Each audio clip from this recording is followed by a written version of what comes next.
Honorable Dr. Fauzia Khan ji. Thank you very much, Honorable Deputy Chairman, sir. Sir, India made 5 commitments at COP26, which include net zero emissions by 2070, non-fossil energy capacity to 500 gigawatts by 2030, carbon intensity down to 45% by 2030, fulfillment of 50% of India's energy requirements through renewable resources by 2030, and, sir, reduction of 1 billion tons of carbon emissions from the total projected emissions. But India still remains significantly behind its COP26 goals, sir. As of May 24, India could achieve merely 28 to 38% of the 2030 targets. Climate change and its effects are becoming increasingly apparent, highlighting the urgency of transitioning to renewable energy. The budget of the ministry has been raised to 19,100 crores, which is an 87% boost, sir, and correctly so. But the issue is implementation.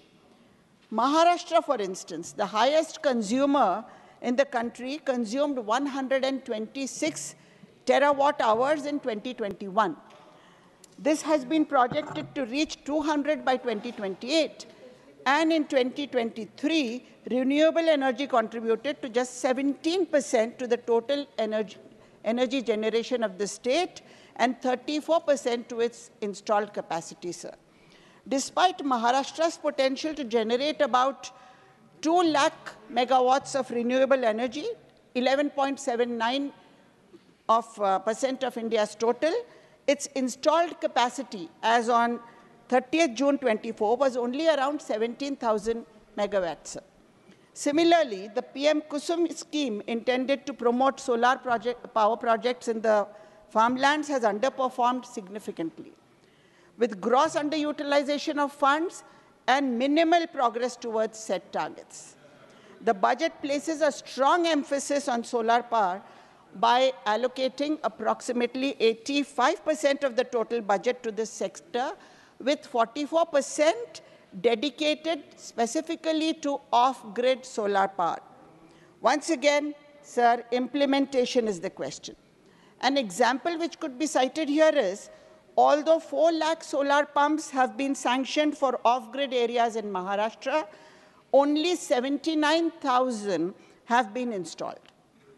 Sir, अगर PM Surya घर मुफ्त बिजली की बात की जाए, sir, निश्चित रूप से ये लाभदायी योजना है, इसमें कोई संदेह नहीं है, क्योंकि आज हमारी देहातों की जनता ये इर्रेगुलर इलेक्ट्रिसिटी सप्लाई से बिल्कुल त्रस्त है और निश्चित रूप से ये योजना उनके लिए लाभदायी होगी।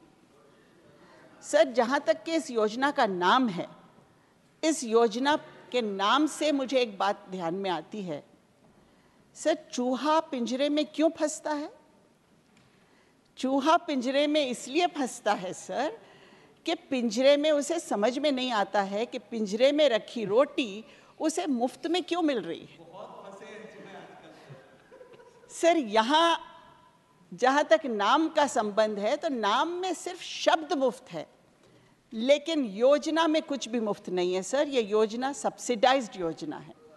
इसका अर्थ ये है कि किसान को बैंक जाना होगा, किसान को कर्ज के लिए एप्लीकेशन देना होगा, उसकी सब्सिडी सैंक्शन होती है, तभी जाकर इस योजना का लाभ उसे मिल सकता है। प्रश्न ये है, सर, कि आज किसान को बैंक्स में जाकर लोन लेना बहुत कठिन हो गया है। क्यों कठिन हो गया है, सर? इसलिए कि जब कर्ज माफ़ी दी गई थी, तब प्रशासन के माध्यम से जो अपडेशन होना चाहिए था, उसमें बहुत विलंब हुआ था, सर। और इसका परिणाम ये हुआ कि किसानों का जो सिबिल स्कोर था वो टोटली खराब हो गया, सर। और क्योंकि आज किसानों का सिबिल स्कोर पर इतना भयानक परिणाम हुआ है, कोई भी बैंक उन्हें कर्ज देने के लिए तैयार नहीं होता है। तो सर, मैं आपके माध्यम से मंत्री महोदय से ये विनती करती हूँ कि इस ओर आप ध्यान दें, बैंकों को ताकीद करें, नहीं तो किसान इस योजना का लाभ नहीं उठा पाएगा और ये योजना भी कागज़ पर ही रह जाएगी, sir. Sir, I would like to speak additionally about the DISCOM Center, which faces significant losses in many states.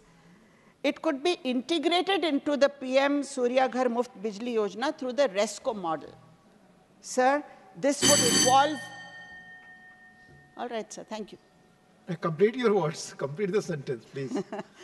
This would involve leasing rooftops and installing systems, relieving consumers of upfront costs, and aiding DISCOMs in meeting renewable energy targets.